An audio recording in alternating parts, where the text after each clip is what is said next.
একই অভিযোগে এবার শাস্তি পেতে যাচ্ছেন আলভেজের জাতীয় দলের সাবেক সতীর্থ রবিনহো।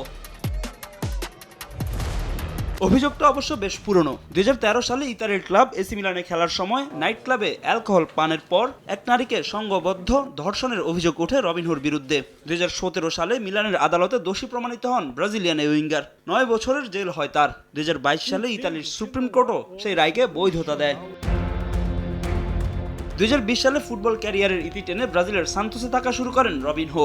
ব্রাজিলের সংবিধান অনুযায়ী অন্য দেশে তাদের কোনো নাগরিক শাস্তি পেলে সেই নাগরিককে তারা সেই দেশের কাছে হস্তান্তর করে না। তাই গেল বছর ইতালির সরকার ব্রাজিলের কাছে অনুরোধ জানায় 9 বছরের শাস্তি যেন ব্রাজিলে কাটাতে বাধ্য করা হয় রবিনহোকে। এই ঈদে দেশ জুড়ে কেনাকাটার ফুর্তি হবে শুধু বিকাশে, সাথে ডিসকাউন্ট কুপন, ইনস্ট্যান্ট ক্যাশব্যাক। সেই প্রেক্ষিতে ব্রাজিলের আদালতে উঠে মামলাটি। তবে মামলার প্রক্রিয়া নতুন করে শুরু না করে ইতালির আদালতে দেওয়া রায় বৈধ কিনা তা নিয়ে তদন্ত শুরু করে ব্রাজিল। আর গেল বুধবার ব্রাজিলের সুপিরিয়র কোর্ট অব জাস্টিস ইতালির সুপ্রিম কোর্টের রায়কে বৈধ ঘোষণা করে।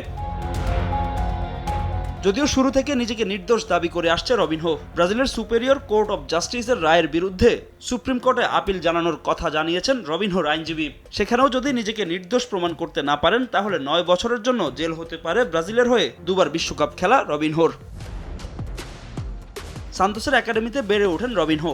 এরপর অল্প বয়সে নিজেকে প্রমাণ করে নাম লেখান রিয়াল মাদ্রিদে। সেখান থেকে ম্যানচেস্টার সিটি, এসি মিলানের মতো দলে খেললেও নিজের প্রতিভা ও সম্ভাবনাকে দিতে পারেননি পূর্ণতা। ব্রাজিলের হয়ে 100টি ম্যাচ খেলেছেন তিনি। সেলেসাউদের হয়ে একটি কোপা আমেরিকা ও 2টি কনফেডারেশন কাপও জিতেছেন রবিনহো। ফাহিম ইসলাম, সময় সংবাদ।